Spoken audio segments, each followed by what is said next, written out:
제발 이러면 안 돼요. 그럼 왜 내 손을 안 놓으시죠? 숨이 막히도록 가까워진 거리.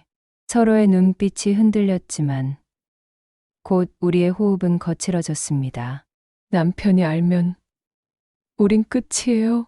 지금 이 순간만이라도 그 생각하지 말아요. 심장은 미친 듯 뛰었고 세상이 멈춘 듯 조용했어요. 금지된 감정의 문이 그 밤 천천히 열렸습니다. 오늘의 이야기를 시작하겠습니다. 구독과 좋아요는 제게 큰 힘이 됩니다. 서울 양재동 아파트 18층. 밤 공기가 유난히 차갑게 느껴지는 날이었어요.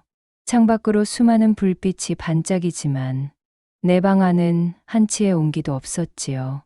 남편은 또 출장입니다. 이번엔 부산이라며 사흘만 있다 오겠다 했어요. 냉장고 속 반찬은 그대로였고 식탁 위엔 식지 않은 밥 한 그릇이 남아 있었지요. 그 밥이 참 쓸쓸하게 보였어요. 저는 올해 52, 주부 한지연입니다. 결혼 25년 차. 아이 둘은 이미 다 커서 각자의 집을 떠났고 남편은 늘 회사와 술자리로 바빠요.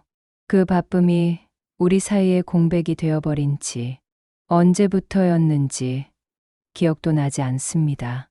TV를 켰습니다. 코미디 프로그램의 웃음소리가 허공에 떠돌았죠. 그 웃음소리가 왜 이렇게 내 마음을 더 허전하게 만들까요? 가슴 한쪽이 묵직하게 내려앉았습니다.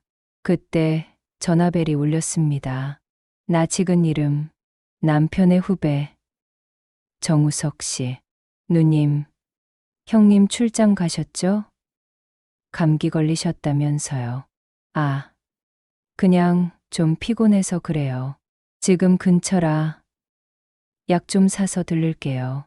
괜찮다 했지만 이미 그는 오고 있었어요.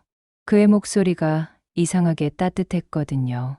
누군가 내 안부를 진심으로 걱정해 주는 게 얼마만인지 모르겠어요. 현관문이 열렸습니다.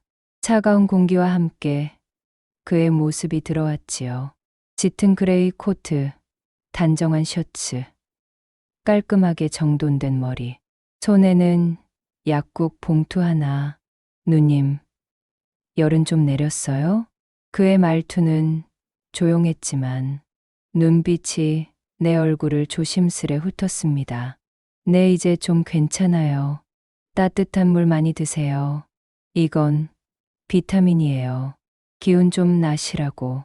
그는 식탁 위에 약을 놓고 미소 지었어요.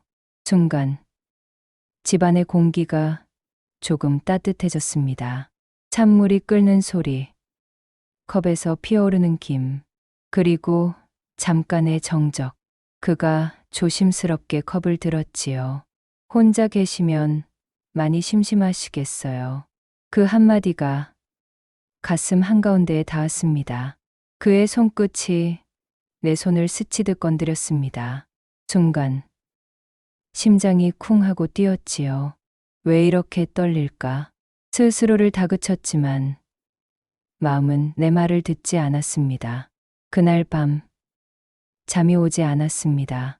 이불 속에서 뒤척이며 생각했어요. 그 사람의 손이 이렇게 따뜻했었나? 왜 나는 그 눈빛을 잊을 수 없을까? 남편과의 지난 기억이 떠올랐습니다.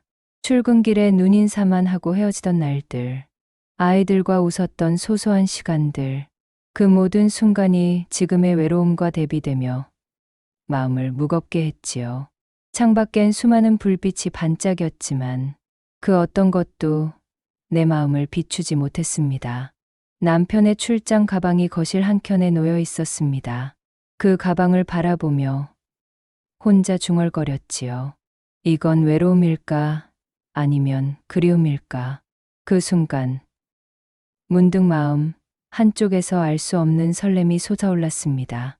금지된 감정임을 알면서도 그 손길과 시선이 내 안에서 오래도록 흔들리고 있었지요.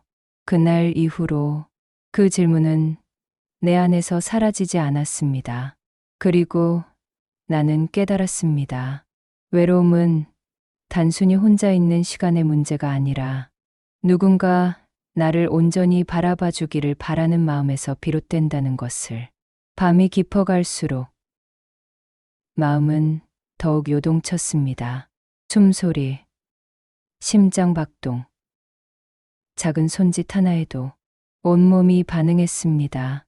나는 이미 그 사람에게 마음을 빼앗기고 있었지요. 그날 이후 집안의 공기는 달라졌습니다. 우석 씨가 들를 때마다 나는 알 수 없는 긴장과 설렘에 마음이 흔들렸지요. 처음엔 단순한 병간호였어요. 그는 감기약을 챙겨주고 따뜻한 차를 건넸습니다. 하지만 그의 손길과 눈빛이 점점 오래 머물렀고 나는 그 순간마다 심장이 미친 듯 뛰었습니다. 누님, 손이 많이 차네요. 그의 목소리가 낮게 울렸습니다. 아, 그렇네요. 말은 차분했지만 가슴은 요동쳤지요. 거실에서 마주친 순간 손끝이 살짝 닿았습니다. 그 짧은 접촉만으로도 온몸이 전류에 휘감긴 듯 했습니다. 나는 즉시 손을 떼고 시선을 돌렸지만 이미 내 얼굴은 뜨거워져 있었습니다. 나는 스스로를 다그쳤지요. 이건 옳지 않아. 남편도 있고 우리는. 하지만 마음속 한켠에서는 그 금지된 긴장에 끌리고 있음을 부인할 수 없었습니다. 우석 씨도 달랐습니다. 눈빛은 흔들리지만 행동은 조심스러웠어요. 그러나 손끝이 닿을 듯 말 듯 가까워질 때마다 숨을 참는 듯 긴장된 미소를 지었지요. 어느 날 나는 거실에서 옷을 정리하다가 그와 우연히 마주쳤습니다. 그 순간 서로의 시선이 교차했고 두근거림이 폭발했습니다. 잠깐. 괜찮으세요? 네. 괜찮아요. 목소리는 떨렸지만 우리는 말보다 시선으로 대화했습니다. 그 짧은 눈빛이 모든 걸 말하고 있었죠. 우석 씨의 손이 내 옆을 스치며 지나갔습니다. 손끝이 닿는 순간 전율이 전신을 휘감았고 나는 숨을 고르며 한 발 뒤로 물러섰습니다. 하지만 그의 손이 남긴 온기는 오래도록 남았지요. 이런 일들이 반복될수록 마음속 갈등은 깊어졌습니다. 죄책감과 설렘, 불안과 욕망이 뒤엉켰지요. 스스로를 경계하면서도 그 긴장감에서 벗어나고 싶지 않았습니다. 그날 밤 차를 마시며 우리는 말없이 앉아 있었습니다. 창밖으로 스며드는 가로등 불빛이 거실 바닥에 길게 늘어졌지요. 그 불빛과 그림자 사이에서 우리 둘만의 작은 세계가 만들어진 듯 했습니다.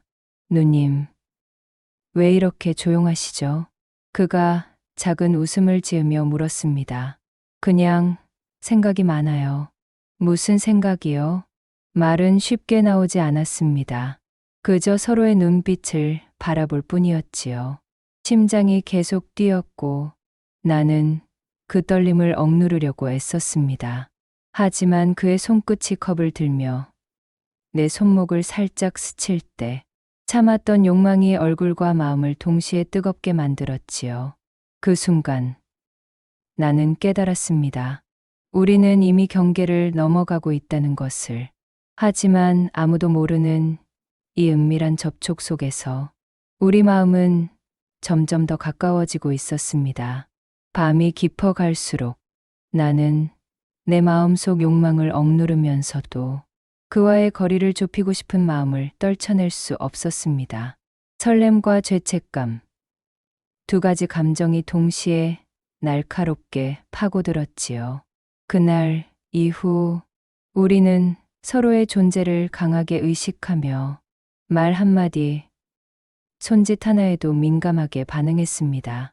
이제 단순한 병간호는 끝났습니다. 우리는 서로에게 이미 금지된 마음을 허락하고 있었던 것입니다. 그날 집안의 공기는 숨막힐 듯 무거웠습니다. 우석 씨가 다녀간 후에도 내 마음속 긴장은 쉽게 가라앉지 않았지요. 저녁, 나는 거실에서 옷을 갈아입고 있었습니다. 문득 뒤에서 소리가 들렸습니다. 누님. 순간 심장이 미친 듯 뛰었습니다. 우석 씨가 갑자기 거실에 서 있었던 거예요. 왜 들어오신 거예요? 목소리가 떨렸지만 나는 단호하게 말하려 애썼습니다. 하지만 그가 다가오자 모든 이성은 사라지고 감각만 남았습니다.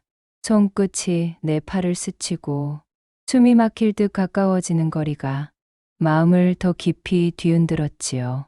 죄송해요. 아니에요. 괜찮아요.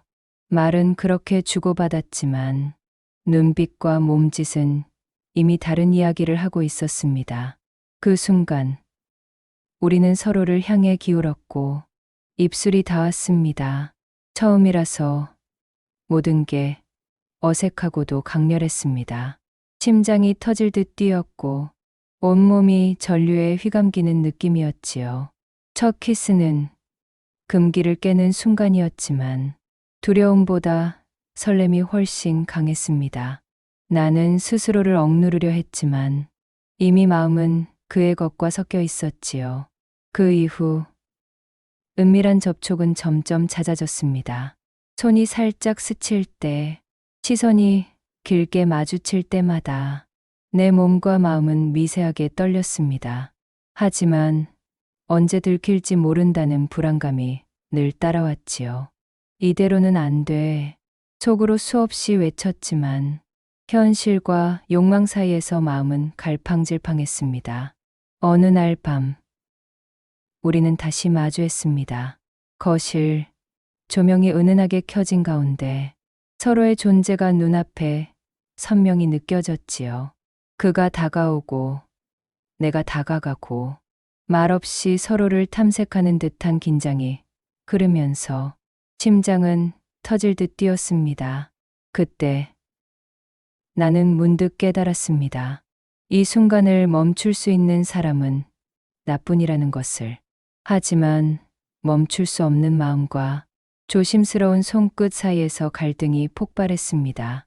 우석 씨의 숨소리가 내 귓가에 닿았습니다. 누님, 나도 참을 수가 없네요. 그 말에 내 몸은 반응했고 마음 깊은 곳에 숨겨둔 욕망이 솟구쳤지요. 밤이 깊어가도 우리의 심장은 멈추지 않았습니다. 말없이 스쳐가는 손끝, 잠깐 마주친 눈빛, 숨소리 하나에도 마음이 요동쳤지요.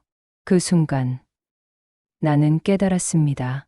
욕망과 금기는 한순간의 선택으로 시작되지만 그 여운은 오래도록 마음속을 흔든다는 것을. 그리고 그 여운 속에서 우리는 점점 더 서로에게 빠져들고 있었습니다. 그날 밤 이후 집안 공기는 여전히 무겁고 달아올랐습니다. 우석 씨와의 순간이 머릿속을 떠나지 않았지요.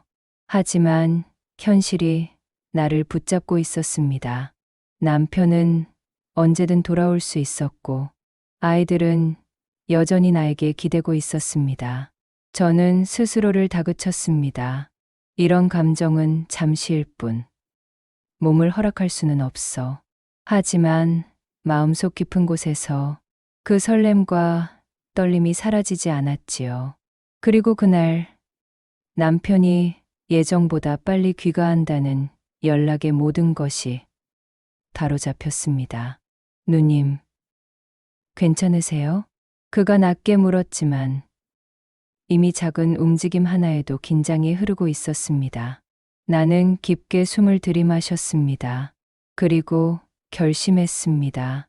이제는 감정 속에만 남기고 물리적인 접촉은 끊기로, 설렘과 욕망은 마음속에 담아두되 현실과 책임을 외면하지 않기로요.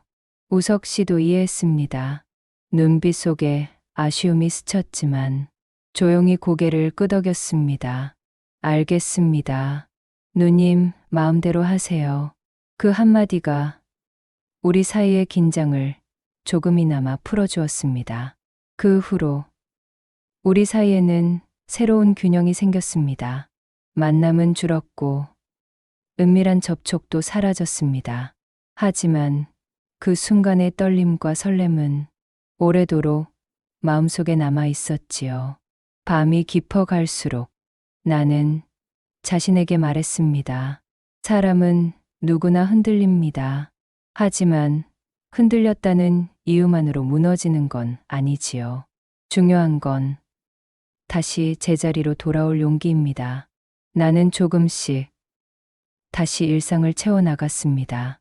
아이들과 함께 웃고 남편과 함께 밥을 먹고 작은 일상의 순간에도 마음을 기울였습니다. 그리고 깨달았습니다. 사랑이란 완벽함이 아니라 용서와 이해로 쌓이는 것이라는 거요. 설렘과 금기는 마음속에 남아 있어도 현실을 직시하고 책임을 다할 때 평온이 찾아온다는 것을. 밤하늘의 별을 보며 나는 속으로 중얼거렸습니다. 그 사람과의 기억은 남아있지만 나는 이제 다시 내 삶으로 돌아올 수 있어요.